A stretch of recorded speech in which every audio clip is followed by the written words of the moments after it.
The flight back was a long one, 5.5 hours even with Tony Stark Industries jet, and Harry spent a lot of that time asleep, tired out by the occasionally life-threatening and always interesting events of the weekend.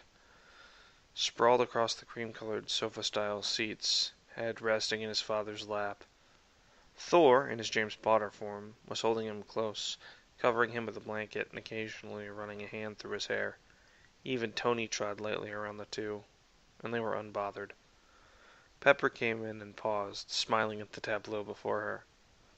"If he's this cute now," she said softly, "he must have caused cavities as a baby." Thor let out a soft chuckle as he looked up at her. He shifted back to his accustomed form. He tended to unconsciously do that when speaking to one of the Avengers.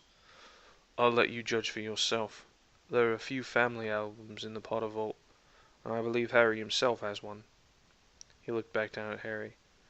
"Everyone says he looks just like me, but he doesn't. Well, he looks very like me," he elaborated, "but only in the facial structure and hair. His mannerisms, like his eyes, are all Lily. The way his eyes sparkle when he's happy, the way they in his face harden when he's determined, even the way he smiles, the way he thinks, the way he laughs.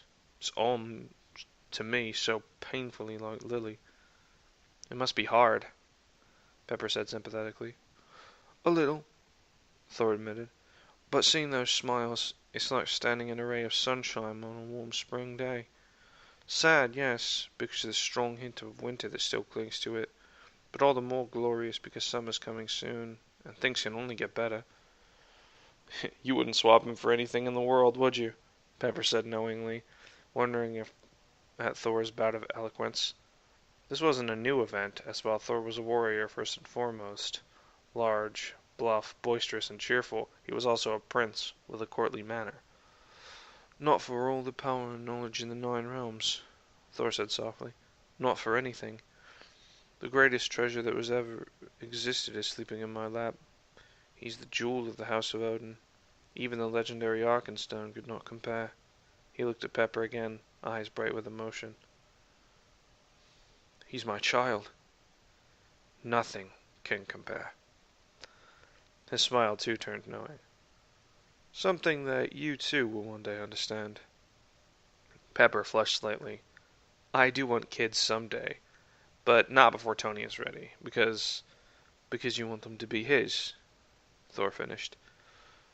"You want to hold your son or daughter in your arms and know that he or she is Tony's as well. A little miracle you made together." "Okay. Insightful is a little unsettling coming from you. No offense," Pepper said with a soft laugh. "None is taken, Pepper. It's good to be able to surprise people. A good commander learns to read both friend and foe," Thor said, a slight smile on his face. "I have the advantage of 1,000 years of experience, and also being a father." He gently stroked Harry's head. "You'll make an excellent mother someday, Pepper, as Tony will make an excellent father, although he does not believe it," Thor said. "So you think children are in the cards for us?" Pepper asked curiously. "I think every one of the Avengers could yet be parents," Thor said. "My bet on who's next is either you and Tony or Clint or Natasha." He looked around. "But don't tell them I said that," he said, tone slightly nervous. Pepper smothered a laugh. "I don't need to." "She's right behind me, isn't she?" Thor said, tone resigned. "Yup." Thor turned to see Natasha, who cocked an eyebrow at him. "How much of that did you hear?" "The relevant parts. So all of it." "Yes, all of it." Thor gave a martyred sigh. "Tell Harry I died bravely," he said to Pepper, tone solemn. "Lady Widow, I take it I am to die for my offense?" "No, but I wouldn't eat any of your Pop-Tarts anytime soon. You wouldn't like the results. And yes, I know where you keep your secret stash," Natasha said, walking through to join the others. Thor's expression was one of utter horror. "Death," he whispered, "would have been kinder."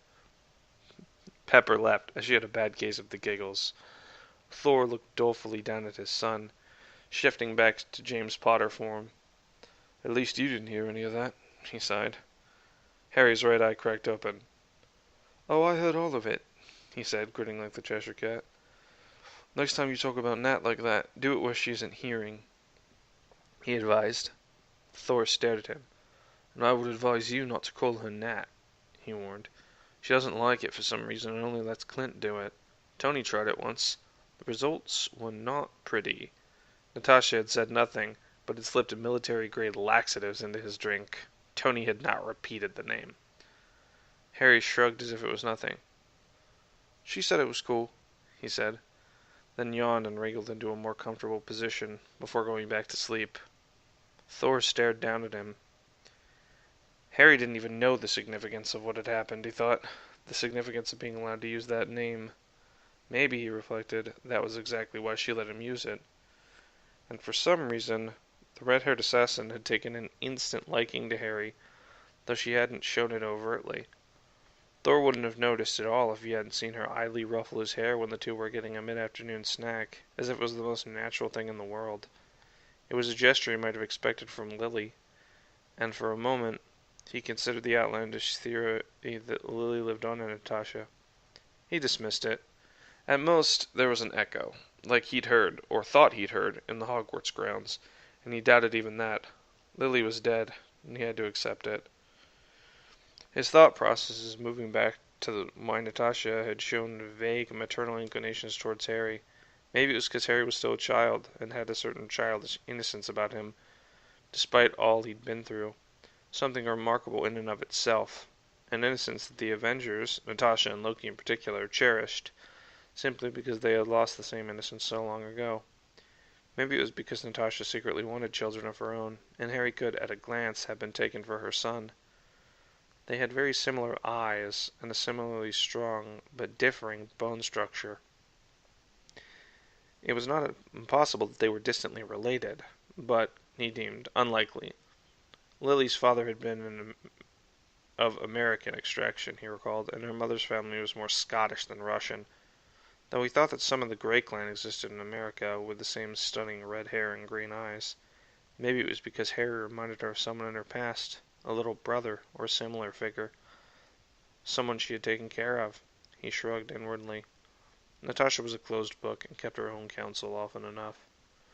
"You are a mystery, my boy," he said softly, cuddling Harry close. "A wonderful mystery." Soon it was time for Harry to go back to school. He gave his father, Uncle Pepper, and Natasha, who gave everyone looks that said she would murder them and no one would find the bodies if this got out, final hugs, gravely shook Jane's hand, said goodbye to the rest, then walked into the entrance hall. Hermione immediately pounced on him, hugged him, and began bombarding him with questions. "Merlin, Hermione, let the man breathe," Ron said, blinking at the girl, who paused and took a deep breath. "Sorry," she said, "but Avengers Tower, what's it like? What are the Avengers like?" "Awesome is the answer to both," Harry said, then paused as Hermione's face fell. "I'll tell you more in the common room." Hermione perked up. "Good." Then she grabbed his arm and began to drag him upstairs. Harry just went with it and gave Ron a look that said, "Girls, go figure." Ron replied, mouthing, "I know, she's mental." His face darkened slightly, doubtlessly remembering the disappearance of Scabbers, which had led to the furious argument over Crookshank's eating habits, until Loki had tested the blood and found that it was partly human and mostly conjured, leading him to suspect a prank. While Ron and Hermione had quickly made up, they were still a little annoyed at each other. Harry, having consulted a little with Loki and Pepper, had decided to let them deal with it themselves. Tony's suggestion had naturally been ridiculous and obscene and caused Thor and Pepper to give him a shared look. As Harry would explain once he got to the common room, asked the house elves for a drink of water, which he got with much bowing and scraping and a few explanations to Ron and Hermione as to why they seemed to actively worship him for now. The weekend had been action-packed, and, as mentioned before, occasionally life-threatening, not least because they had been attacked by robots in Central Park. "Well," Tony said as the large, sleek, powerful-looking machines landed around them, "can't say that this is new." He glanced at them. "They look like Doom's work." "Wonderful," Loki said dourly. Doom had a knack for designing deadly machines that were made all the deadlier by the fact they generally absorbed direct magical attack. They also tended to jam teleportation. "Everyone, form around Harry, Pepper, Jane, and Tony," Steve said. This measure was to protect Harry, Jane, and Pepper, and let them activate their personal force field generators, Tony's paranoia being once again justified, and give Tony time to summon his armor. The battle went much as many Avengers battles do. Hefty amounts of smiting, smashing, and swearing were performed by all, with Harry watching wide-eyed as his father body-slammed one robot, used a gale-force wind to knock a whole bunch into the air, then watched as Tony and Clint picked them off. Then Hulk smashed the rest. Loki was largely reduced to creating unexpected crevices, then filling them with summoned lava from who knew where, and idly watching as the robots flailed and melted, idly judo-throwing one robot into the pool when it tried to push him in. Just because he couldn't use magic directly didn't mean he couldn't kick ass. Then, things changed. Thor watched in horror as one of the robots identified the specific frequency of Harry's shield, neutralized it, and then opened fire on his son. Thor began to run as fast as he could, hoping against hope that he could get himself there in time, even if he knew at heart that he couldn't. But another blast beat him to it. With a roar, the Hulk put himself between Harry and the robot's laser cannons, taking the blast unflinchingly. "No hurt, little god!" the Hulk roared, turning and shattering the robot with a single vast backhand. He was cradling a surprised but only slightly scared-looking Harry with his left hand. Thor supposed that Harry was quite used to giant protectors from Hagrid, as he watched the green giant quite literally single-handedly destroy the remains of the robot invasion force. Shaking himself, he applied himself to the robots with vigor, shattering them with Mjolnir. No one, repeat, no one, threatened his son, a point he made loudly and emphatically by hitting one robot so hard that its head landed in front of a very surprised young teenage boy called Peter Parker. While I would like to say it sparked a lifelong interest in science, it did not, since he was already a major science geek, but it did give him another something to talk about with his friend who he was steadily getting a crush on, Gwen Stacy. And that is another story. When the battle was over, Thor, full of relief, drew his wand and set about repairing the surroundings with Loki's help. The Hulk stomped over and very gently put Harry down. Harry hadn't even taken a scratch. "Little god's safe now," he grunted. Harry grinned. "Yeah, I am. Thanks, Hulk." Then he did what Thor thought no one else had ever done, with the possible exception of Betty Ross. He hugged the Hulk. The Hulk looked surprised, then smiled, genuinely smiled, and very carefully hugged him back. "Don't mind me," Tony muttered, wiping his eyes. "A bug flew into my eye." "You're crying from both eyes," Natasha observed. "Okay, so it was a very persistent bug," Tony said, as Harry released the Hulk, still smiling. The Hulk gently patted his head, then began to shrink back into Bruce, who gratefully accepted Loki's conjured clothes. Thor went over to Bruce and said, "Bruce, if you could inform friend Hulk that I am very grateful for what he's done, I would consider it a favor." Bruce's eyes flashed green briefly. "He knows. He says, Hulk strongest there is, still stronger than Hammer God." Thor rolled his eyes in fond exasperation. "For once, just once, I shall concede the contest of strength to Hulk," he said. Bruce smirked and said nothing. "Whoa," Ron breathed. "That is so cool." "Cool? Harry, you could have been killed," Hermione cried. "Are you sure that you're, well, safe there?" "Yes. Hulk and Dad were looking after me. I almost feel sorry for anyone that annoys them," Harry said, grinning. "After all, it'll be all Hulk smash and I say thee nay, and then it's all over. Besides, how many times can someone try to kill me here?" "Good point," Hermione conceded. "What else did you do?" Harry took a sip of water, then began to talk again, talking long into the night, until Percy came and chivied the three of them upstairs. Tony Stark is a mystery, wrapped up in an enigma, sprinkled lightly with paranoiac secretiveness. But one thing he is undoubtedly is protective. Mainly of the woman he proclaimed in one anguish-ridden moment was the one thing I can't live without. For a man who had all the material comforts one could want or imagine, many you couldn't imagine, and had invented a whole encyclopedia's worth of new ones, then had lost them all for 3 agonizing months in an Afghan desert, who had come so close to death in so many strange and exciting ways, this was quite something to state without any hyperbole. Again, a remarkable thing in such a melodramatic man. But secondarily, he is protective of people he holds dear. Rhodey is one. The Avengers and the little fellowship they have is another.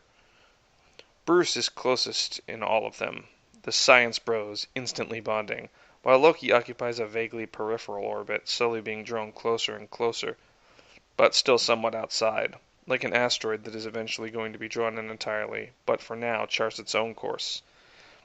Following Bruce is Clint, oddly enough. The two have a similarly snarky sense of humor, and unlike Thor and Steve, Clint is technologically adept. He's never tried to trick or use Tony, and he doesn't periodically blow up the microwave. That said, Tony does find Thor's, because it usually is Thor, surprised expression as his face is coated in soot and usually exploded Pop-Tart utterly hilarious, as well as having a sneaky streak that appeals to Tony. Though now Thor is rediscovering James's sneaky streak and wicked sense of humor, he is likely to occupy a closer orbit in the future. Steve is next. He's an odd one. He and Tony bicker at times, argue furiously at others, but are mostly content in each other's differences, finding things to admire in the other they do not themselves possess. Loki once observed that they are like he and Thor these days. They may argue, they may disagree, but each needs the other to provide balance. Together they are greater than the sum of their parts, and each will defend his brother to the death and beyond. Tony, deep down, thinks he's right. After Steve is Thor. Tony finds many qualities in Thor that he admires, secretly, like he does Steve. The two are, after all, fundamentally very similar people. While Thor's boisterous humor and somewhat Shakespearean and formal turns of speech distance him and set him at a counter to Tony, Tony likes him. He appreciates Thor's sharp insight and his tactical expertise, which is such that even Steve likes to get his opinion.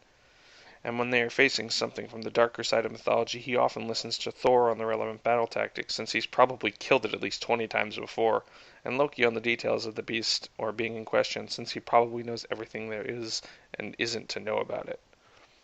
Natasha comes after that.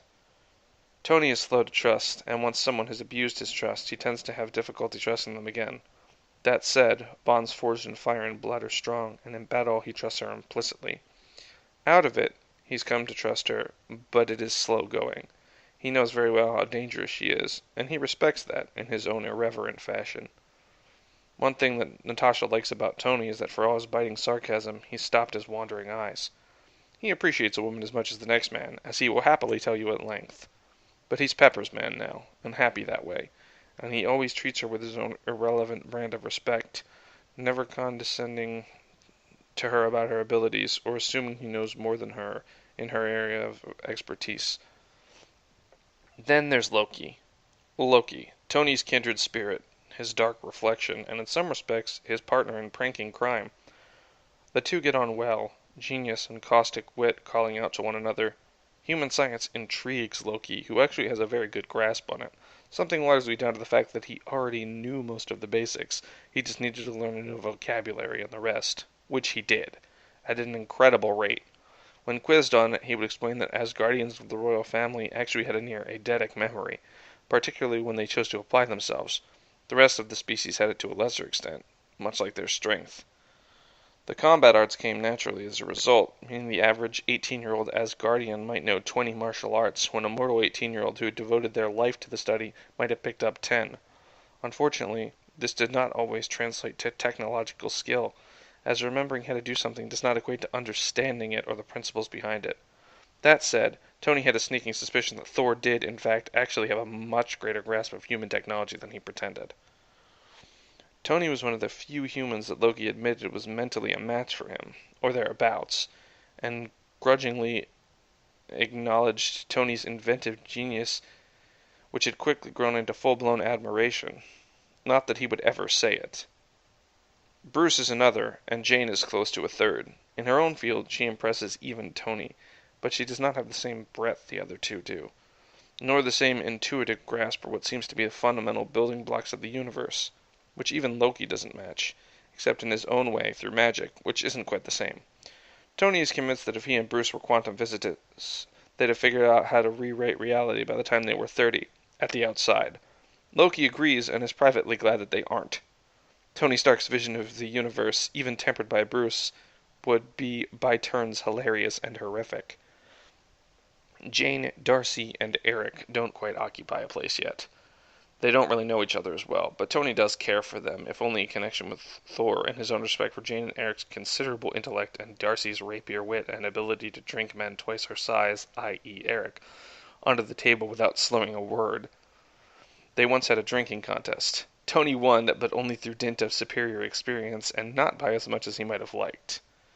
What matters, however, is that Tony will move heaven and earth to protect the people he cares about, and if he can't invent a machine to do it, or think of a clever way around it, he'll do it by hand, grit, determination, and pure bloody-mindedness, and never consider stopping till it's done. Harry would, in one future, as King of Asgard, with epithets such as the brave and the just being attached, with his wise, beautiful, brilliant, all epithets used to describe her not least by her husband, golden-haired wife by his side, and many thousands of years of experience as a ruler under his belt, commented that the most remarkable man he ever knew was Anthony Edward Stark. And what Tony was pondering right now was how to protect Harry. Pepper had contingencies for... He was designing armors for her, for one, and Jarvis had an emergency protocol to do anything necessary to protect Pepper if the Avengers and any other help that might come was neutralized. Rhodey could more than look after himself, and the same thing went for the rest of the Avengers. Darcy was also capable of looking after herself, Clint and Natasha having taught her a more efficient use of her taser and a few more ass-kicking techniques. Eric was actually a skilled brawler, something developed through a misspent youth spent in bars and bar brawls, and also one with enough experience in fights to know when to cut and run, so Tony wasn't too worried about him. Jane had Thor, who would utterly obliterate anything that even thought of touching her, while Loki would horribly maim whatever was left. She too had taken a few tips from Clint and Natasha, and on one memorable occasion had put Thor down hard in a sparring match. Admittedly, she immediately worried if he was okay, which Tony thought was a bit odd since he'd seen Thor been hit in the face with a collapsing building and come out of it with only mildly annoyed and dusty. Hearty, proud laughter had been Thor's response, and he had praised her efficient takedown. That left Harry. Well, he too had Thor, who Tony got the impression would chew his own legs off and beat whatever oncoming force to death with them before he let Harry be harmed, and Loki, who was similarly inclined, except that he was more likely to make the oncoming force chew their own legs off and beat themselves to death with them. Loki was many things. 3 of those were vengeful, flamboyant, and economically ruthless. 3 others were kind, witty, and surprisingly enough, gentle when he felt the need, such as with his nephew, who he clearly adored. When they had the same hair and eyes, well, not quite the same. The grain of their eyes had a couple shades different, and Loki's hair was relatively neat compared to Harry's unruly thatch and tended more towards curls, and similar bearings. Both seemed to constantly expect an attack, though in Harry that had faded completely as soon as he had found that he was among people he could trust. With Loki it had never faded, not quite, except once, with Sif, on one of her, Fandral, Volstagg, and Hogan's visits to Avengers Tower. Pepper had picked up on it and pointed out to Tony with a stern injunction not to tease and that they could just be friends. Tony personally doubted it, going by his own experience, with Pepper being the only single person he relaxed totally around. He thought the two were into each other. They argued, they flirted, not that the others noticed, thinking it was just banter, but Tony knew better, and seemed entirely comfortable in each other's company. He had valiantly resisted teasing until after Sif had left, largely because he wasn't sure if she might skewer him for it, and he was no longer that self-destructive. Loki had just given him an odd look, as if it had never occurred to him, and said he saw Sif as a friend and had for a long time. Thor had given him a tolerant look but said nothing, which only affirmed Tony's suspicions. Even Thor, pre-James Potter, could not miss a millennia-old crush.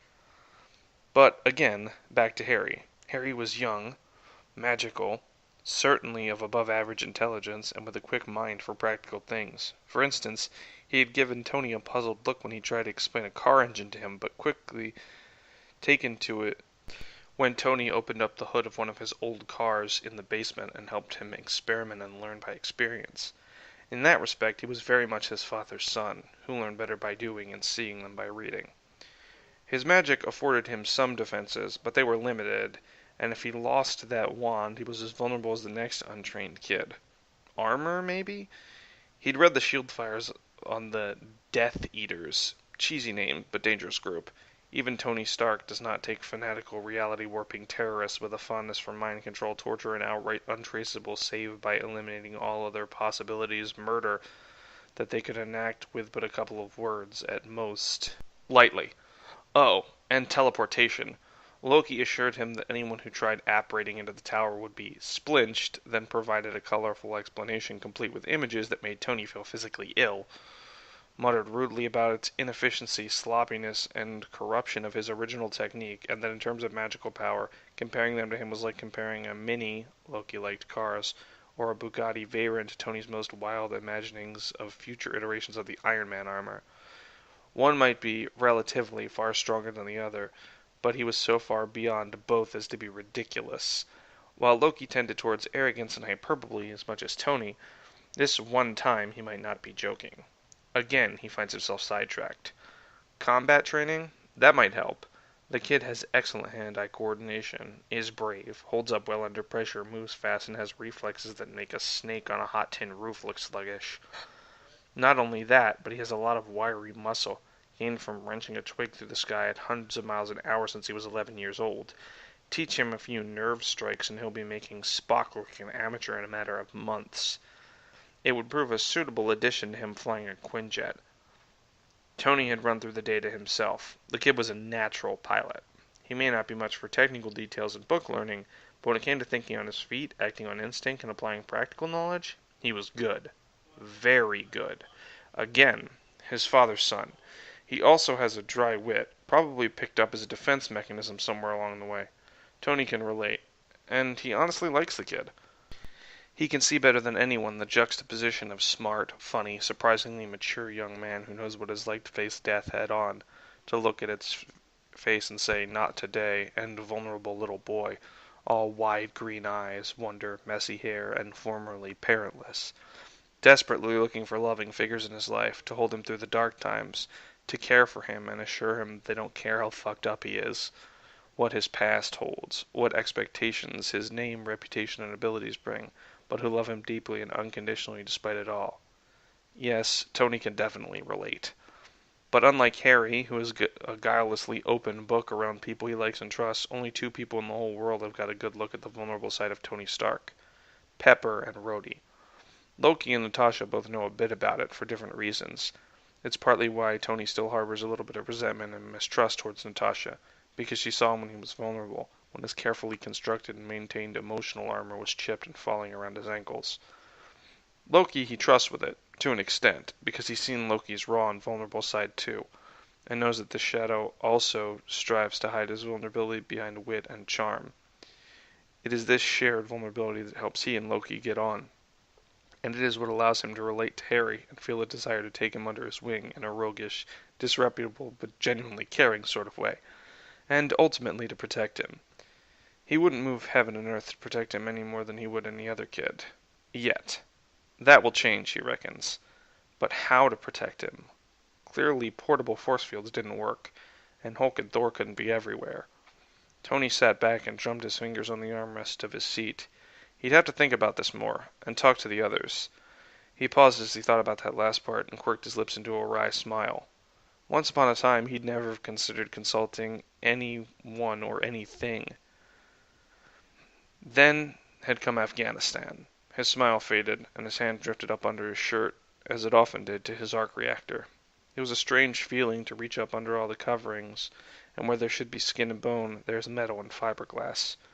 It is a constant reminder that Tony Stark is apart from the rest of humanity, in form as well as function, and if it wasn't for Pepper, the others for whom he would move heaven and earth, and those who he just plain liked and cared about, it would be very lonely indeed.